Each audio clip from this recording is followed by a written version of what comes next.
He was trying to imitate the rooster.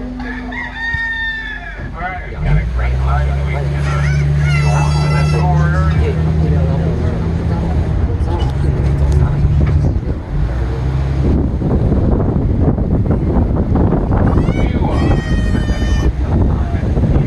You'll eventually notice the lack of waves on our shores. Because all the big waves they break on the barrier reef 5 miles offshore, and the longest living coral barrier occurring in many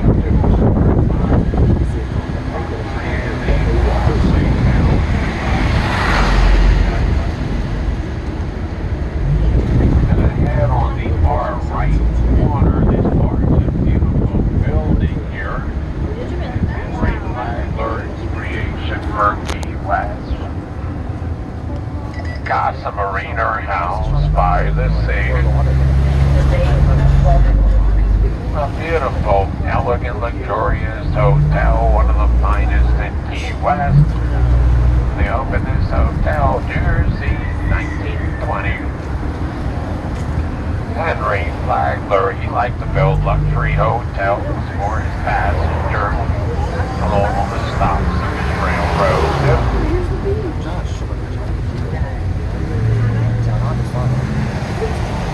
Now in here and to the left we have Higgs Memorial Beach, one of the many beaches on this side of the island. Great place to come spend the day. And on beautiful sunshiny days, just a great place to soak up the sunshine.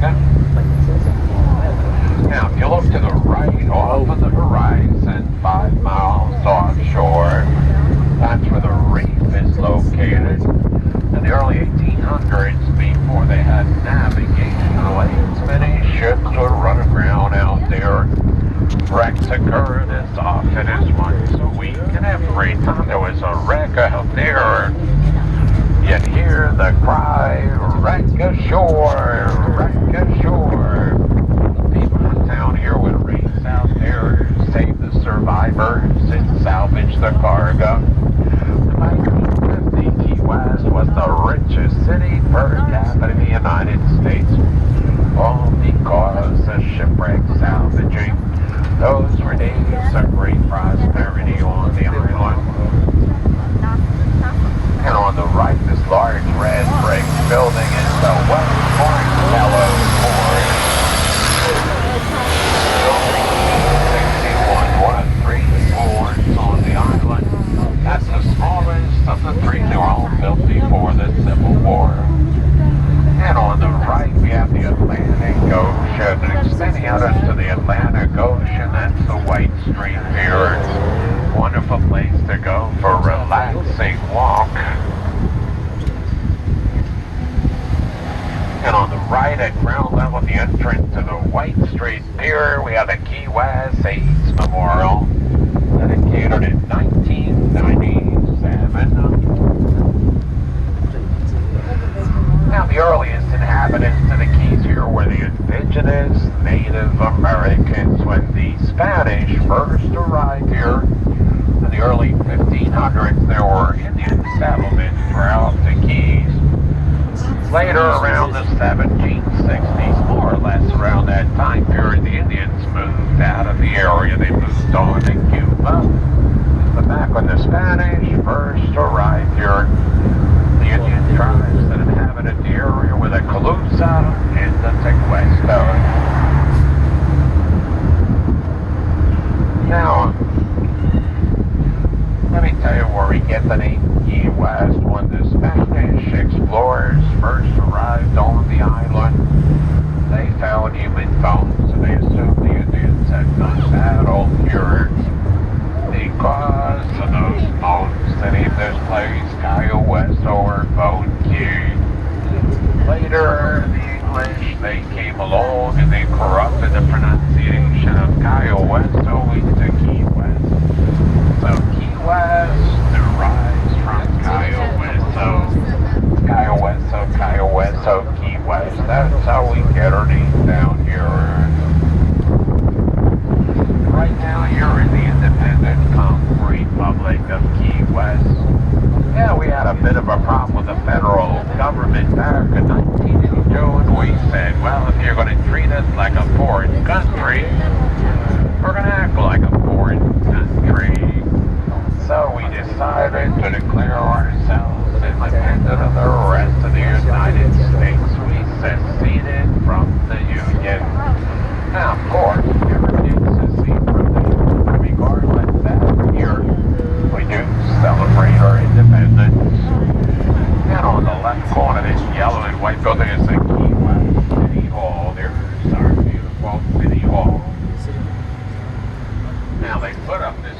building back in 1924. This back in the first high school on the island. It was a high school for many, many years.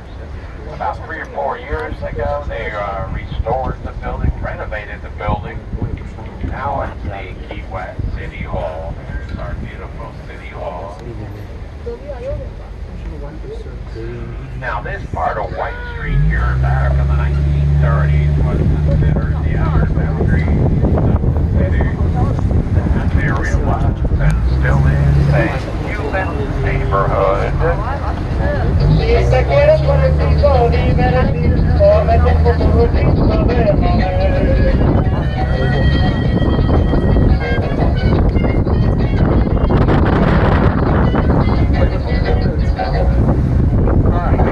Area is a Cuban neighborhood. You hear Spanish spoken throughout the area. There are wonderful little Cuban cafes, restaurants, and bakeries. Maybe some right up little Cuban cafes. Coffee, much stronger drink than American coffee.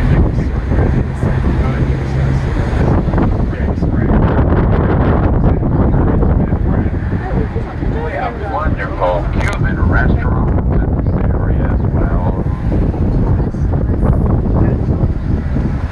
Now, if you look straight ahead down the street and to the left over there, there are 2 homes over there that are identical. Those are shotgun cottages. They were built by the cigar factory owners for their workers. Oh, maybe it's one of the, They built rows and rows of these cottages in the old town historic district. On the left was shotgun cottages. These are very much part of the architectural landscape of Key West. Now this neighborhood here of Key West is known as the Meadows. Most of the homes here was a fact that they were built more than 100 years ago. They're made of wood. Tin roofs for 2 main reasons: to collect rainwater, to use that as drinking water, and to prevent the spread of fires. Now, the worst fire in the history of Key West, that was the Great Fire of 1886. That fire began on the Bow Street, went out of control, burned for 12 hours. Half the city of Key West went up in flames, over $3 million in property damage. After that great fire, they passed a law in town requiring homes and buildings to have metal roofs. That would prevent sparks from leaping from roof to roof, spreading fires. That was the way to prevent another disastrous fire like the one of 1886. That was, without doubt, the worst fire in the history of this island. On the left, on the other side of this black fence, this large area in the very center of Old Town, the Key West Cemetery, built in 1847. The graves are above ground and soft of the hard coral ground. Really is quite difficult to dig down in there. We also have a high water table. And on the far left side is the memorial to the USS Maine, the Sacramento Harbor. The left to the U.S. is often as the Spanish American Harbor. 27 of her sailors are buried there.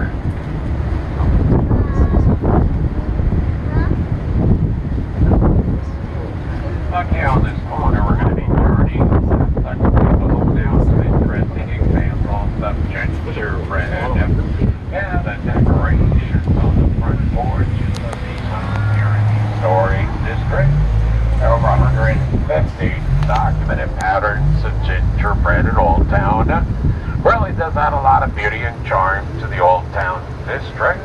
And on the left, the second house known as the roof line, the decoration, arrowhead gingerbread, arrowhead gingerbread. And the next house on the left, real gingerbread, a baker lived there years ago.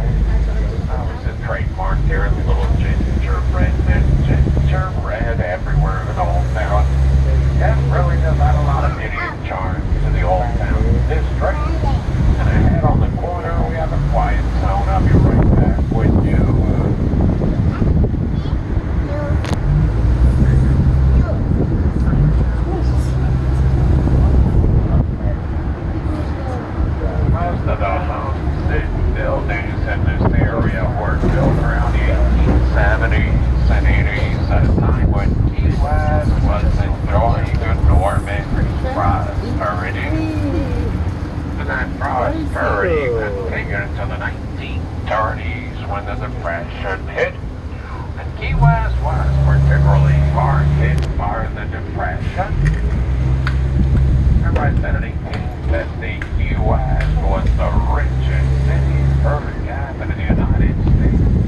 Well, in 1933, the city declared itself bankrupt and turned control of its government over to a federal agency, the only city in the U.S. to do so. Well, the Federal Relief Administration, they sent Julius Stone to Key West to try to figure out what to do. He looked over Key West and decided the solution to the economic woes of Key West was to turn this place into a tourist mecca. So all kinds of preparation for things the company made celebration in 1835. But on Labor Day 1935, a horrible hurricane struck the Upper Cape, destroying the railroad, isolating Key West from the mainland. Well, over the next 3 years, over the railroad bed and bridges, they built the Overseas Highway.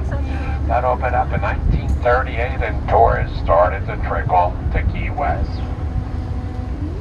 On the left is White House. Up on the roof is a platform, a captain's walk. That's the Captain John Lowe Jr. home built in 1855. He made a fortune in the shipwreck salvaging industry. Now he'd be up there on the platform every day with his telescope looking out on the rain, looking for those shipwrecks. Yeah, that's what shipwreck salvaging was the most important industry on the island. That really was a big industry here for many, many years. And on this water, let's turn right. This is Simonton Street, named for John Simonton, the first American owner of Key West. He bought the island of Key West from one Pablo Salas, Spanish military officer.